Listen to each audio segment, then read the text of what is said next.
today's episode is very special. We attended Shanghai Auto 2023, one of the world's largest and most prominent car exhibitions. We were fortunate enough to bump into Scott, one of Team Lotus presenters. He was super nice and gave us a private presentation about the brand's history and some of the most impressive electric supercars, including Evija, the world's first pure electric British hypercar that can accelerate from 0 to 300 kilometers per hour in only 9 seconds, and Eletre, Lotus' first fully electric hyper SUV. Our names are Chelsea and Thomas, and we are here to share our adventures from traveling and sports to learning and technology.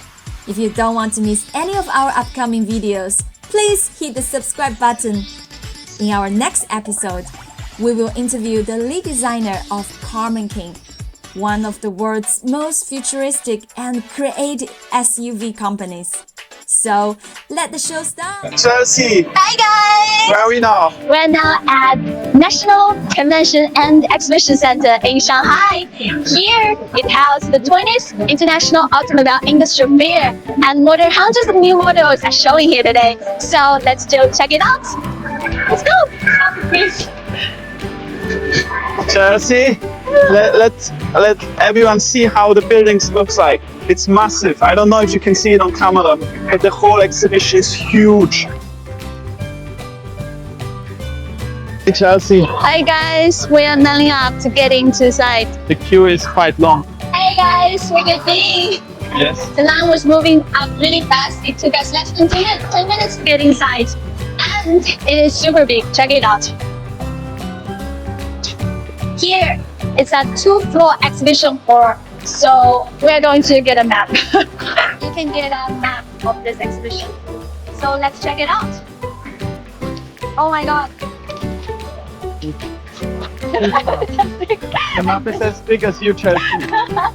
So see, This is like the largest exhibition center I've ever been to. I get lost. I've been here before. The last time I've been here, definitely not as crowded as this time.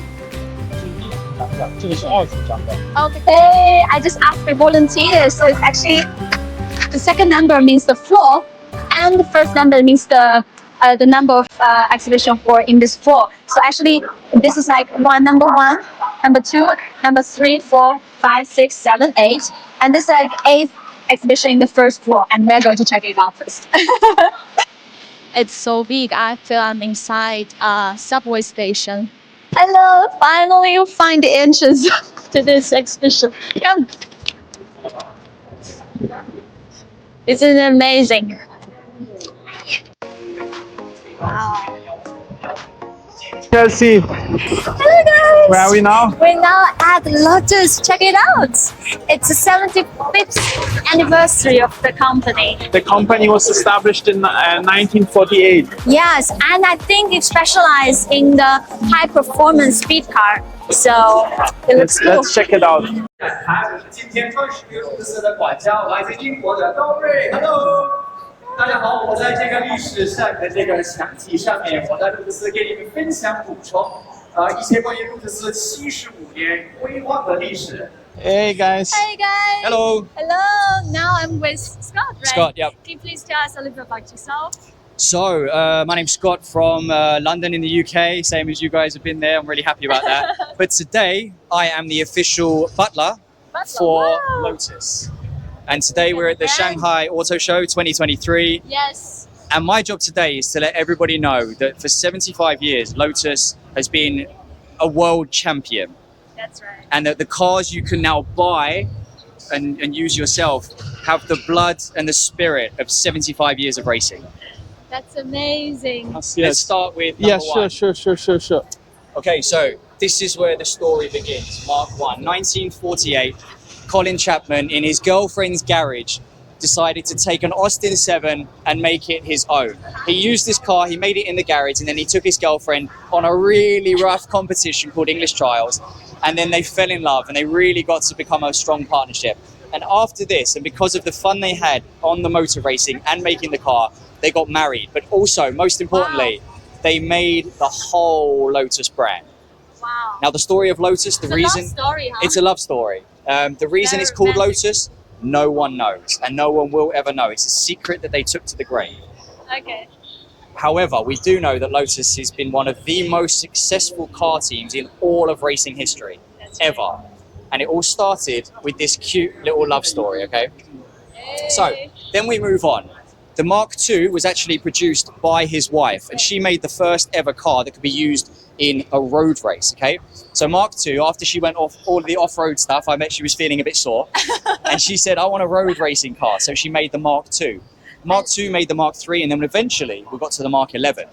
And when we got, this is Mark 11. When we got to Mark 11, there's clearly a professional, scientific, experimental way of looking at aerodynamics. Because our founder, he was actually an aeroplane pilot in the RAF. Oh, really? And he was an engineer from London University, and he was a racing fan.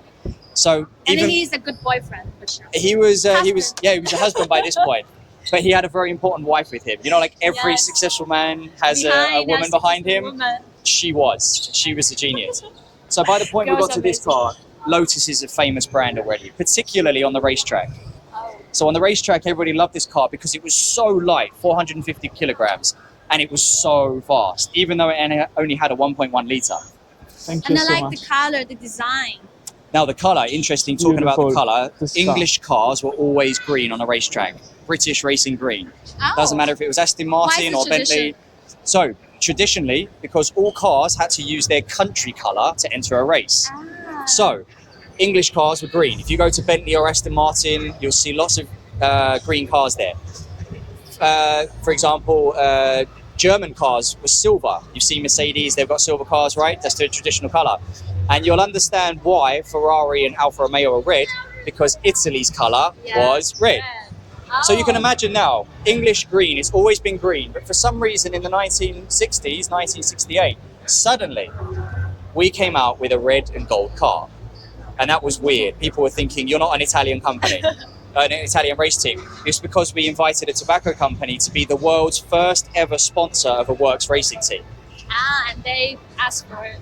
So for the first time ever, racing cars could become advertising platforms. Oh, right. And so it changed the color. So we took the money, we used it to experiment, used it to research, used it to pay for entry into the races, and we smashed them all. Absolutely smashed them. 1963, 1965, 1968, 1970, 72 and 73, Lotus was the F1 champion of the world.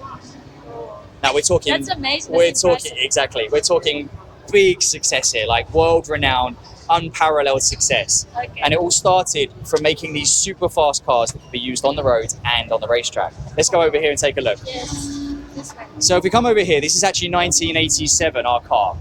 But what's important is that even if you think about now, 2023, you think of a Formula One car, Yeah. any brand, That's right. so many of the car's pieces came from us originally. Really? Really. So we've said why a car can be a certain color is because Yes, yes. we started the trend of having the official sponsors use their colors, right? Yes, yes. The body of the car, the whole single frame monocoque, was something we invented to keep it light and keep it strong. And it doesn't matter if you're Lewis Hamilton or if you're Max Verstappen, you're sitting in a monocoque racing car, and that's what Lotus invented. Guys. Also, on the two sides, we can see that we've got our air inlets, which is the radiators. That was originally at the front of the car, and our chairman and founder, he put them at the side. That's something that Lewis Hamilton is also using today. The front wing, that's something we invented. The rear wing, really? that's something we invented as well. Also, the independent axle suspension system. On this car in 1987, we had the most advanced system we've ever had, and we absolutely smashed it. In 1987, Ayrton Senna from Brazil, one of the world's most famous and most loved sports car racers, drove this car and got on the podium 8 times in 1 year. Wow. So the story of this is that from the front, the middle, the back, the underside, and the protection, and the colours of the cars that we love and know today, some really famous cars, all of that ideology came from Lotus. So it's something we're proud about. Really? Now we move forward and we're 2023.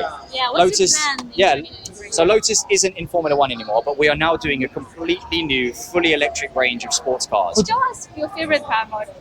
Okay, so we've got 3 in our current range that you can buy range. Let's have a look over here. We've got 3 models. This one, the super SUV, is called the Eletre. It's fully electric, but it comes with such a crazy amount of technology. We can see one here. It's maybe a bit easy to see. It's easy maybe this way. So we've got the Eletre right here, okay, which is a 5-seat it's a supercar SUV, the world's first fully electric supercar SUV, and it's stunning, right? But the most important thing is How that fast can it be? I'm not actually allowed to tell you the full speed. It's a secret, but but what we can see here is aerodynamic, absolute genius. There are things on this that have never been seen on any other SUV before. For example, what are the things? I was actually going to show you something that actually breaks all the records, which is our Evija over here. Now, this car is the most powerful production car ever made. I can't take my eyes off this. Okay. So, Crazy. So- It's also EV? this is pure electric. This is designed in our Wow. English head office. This is the Evija. This is the world's most powerful car ever mass-produced. It's not a one-off, but unfortunately, they are all sold already. Also, how many? Okay. of How them many of them are made? There's only just over 100 of them will be produced. They're being produced right now, but unfortunately, they've all been sold. But let's have a look at How much were they sold? What is the price for this piece? It's roughly 1.7 million pounds. 1.7 million pounds. Oh, wow. But what we can see here, if you look through the side of the car, you can see something super interesting, which is a huge, great big air hole. Now, if you look carefully, Yes. you can actually get a small cat or a small dog to walk through that and out the back. It's completely open. Hey, this is insane. Oh, wow. So, I love that well, idea. exactly. So because it's all electric, let's go around and take a look. Because it's all electric, what that means is that we don't need to have an engine in the back, which means that we have independent motors on each of the wheels, and this then becomes a completely open space for the air to get through. It's absolutely amazing. You can put the camera really close to that and see. It's my first time seeing something. You see? So cats and dogs can actually. You could get cats would love to sleep inside that. Wow. That's great. So this is officially the world's most powerful production car. It's fully electric. You can understand, you could translate the power to basically, if you divide each wheel individually, it would have over 500 brake horsepower. For each wheel? For each wheel, Wow. which means it's Wow. over 2,000 horsepower if you translate that from electric. What's the acceleration from 0 to 60? So 0 to 60, it's incredibly quick. I'll tell you one thing that's more interesting than 0 to 60 is if you from 0 put your foot on the accelerator and held it there for just 9 seconds, 1, 2, 3, 4, 5, 6, 7, 8, 9, you'd be at 300 kilometers an hour. Oh my God. Shoo. They said, I think I asked someone and they said from 0 to 60 it's 1.7, 1.8. It will be something like well under 2 seconds. well under 2 seconds. Absolutely. Oh my God, this is incredible. So What about the battery? Like you said, it's completely like it's EV. fully so, it's completely fully electric. so usually, how long can it like you drive?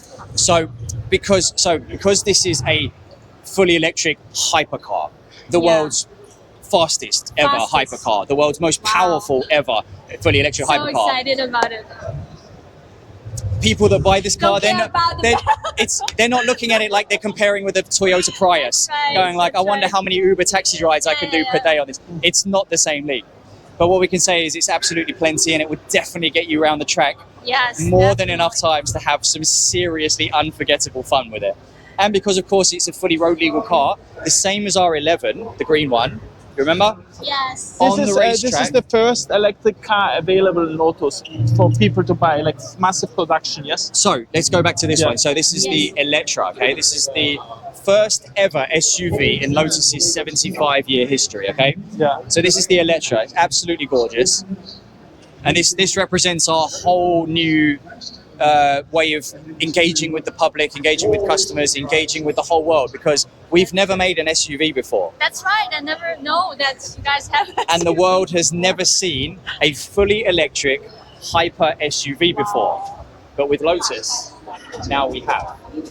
So this is a supercar for the family, which is a whole crazy concept. We've been taking this recently around the Shanghai Formula One circuit. Yes. Yes. People have been honestly it. leaving skid marks in their underpants because it's so exciting, right? It's a phenomenal car. And the whole basis of it is the fact that it all runs on the aerodynamic principles that got us to become world champions. These open up to stop the wind. Yeah, so you know in Formula One, we have the DRS system, Yes. the drag reduction system. So when they're going down the straight and they're 1 second or less behind the car in front, the rear wing opens to reduce drag. We have the same system, but at the front of the car. Wow. At the back, I can also, okay, we can touch this one actually. I can show you something here. Two things. So, how much attention this car car gets. gets, yeah, so much, so many people in this car. thanks, Howard.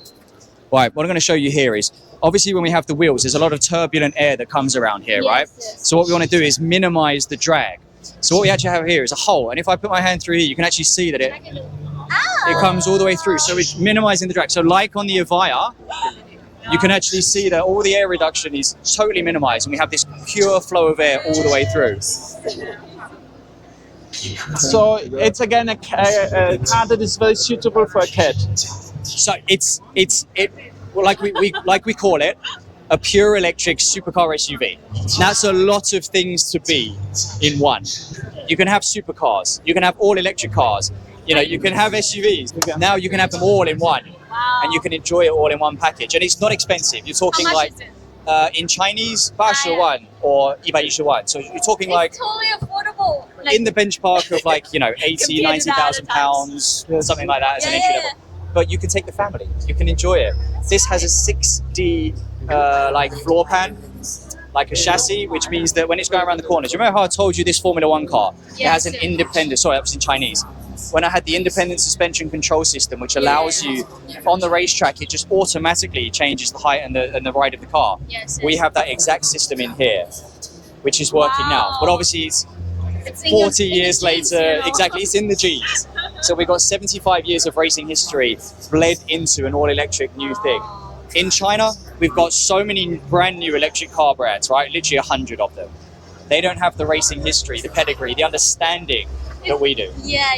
Can I ask you, I saw there's a Honda logo next to Lotus. What is the relationship between Honda and Lotus? So in 1987, when we're looking at this car, which is the one that Ayrton Senna was racing at the time, we can see this is the first year that we worked with Honda as our engine supplier. So it's very common, obviously, like nowadays, you know, we have Haas uses a Ferrari engine. Of course, Williams uses a Mercedes engine, and et cetera, et cetera. It's just very, very common that you have teams working together. Previously, the year before this, we were working with Renault. But as of 1987, Honda became our engine supplier. However, there was a problem. In 1987, the team Williams was also contracted with Honda to be their engine supplier. But Williams had one line in it which pissed us off. And that line was that whatever Caesar, if they want to work with Williams, they can only give the brand new, super fast, super high-tech engine to Williams alone. Alone. Alone, That's right. which means that for 1987, only Williams could have the 1987 engine. We had to have the 1986 engine, which meant obviously it wasn't quite as powerful, quite as fast. So what did we have to do? That's why Ayrton Senna, one of the world's most famous and most loved drivers, he said, "You've got me, so that's great, but we're going to have to do something special. We've got this problem, we have Honda, but they're not going to give us as fast an engine as Williams. There's no way in a straight line we can beat them. It simply won't work." So two things happened.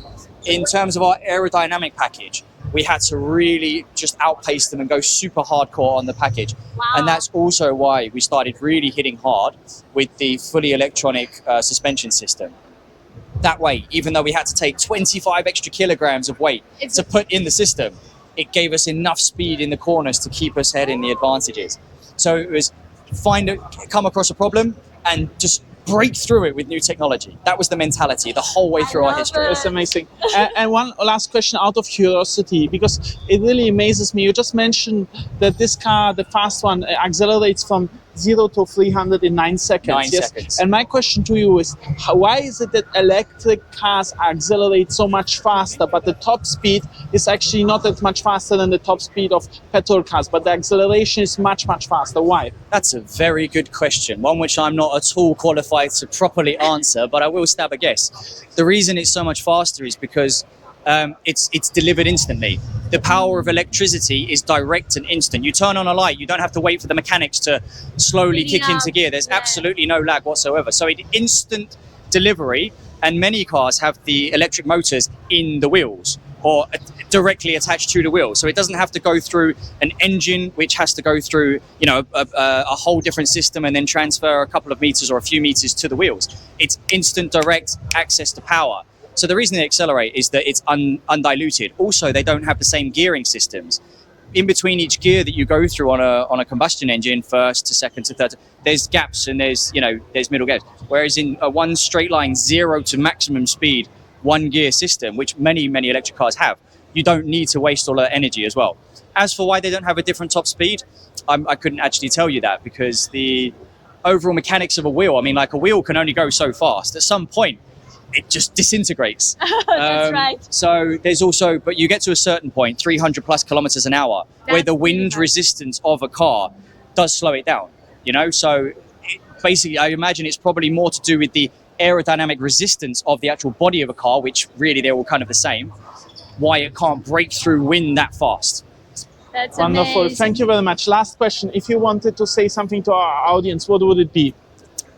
If it's about Lotus, then I'd say, do you know what? Lotus previously was one of the most successful teams in the whole history of worldwide racing. We took a small break, but we're back. And we're not just back in an average sense. This is a whole new electrified generation. And it's coming to the public and it's coming to the racetrack. And my God, is it exciting. Thank you. Thank you so much, Scott. It's My been pleasure. a pleasure to have you. Thank you. Hello, guys. Hey, guys. Thank you for staying with us till the end. That is for today. Yes, I hope you enjoyed this episode, and please don't forget to subscribe to our channel. This way you are motivating us, and we promise you to create some amazing and fantastic, interesting content. Please subscribe, hit the button below. Mwah! I cannot feel my legs anymore, but we try to keep as energetic as we can for you guys. So please subscribe. Love you guys. Bye-bye. Bye-bye.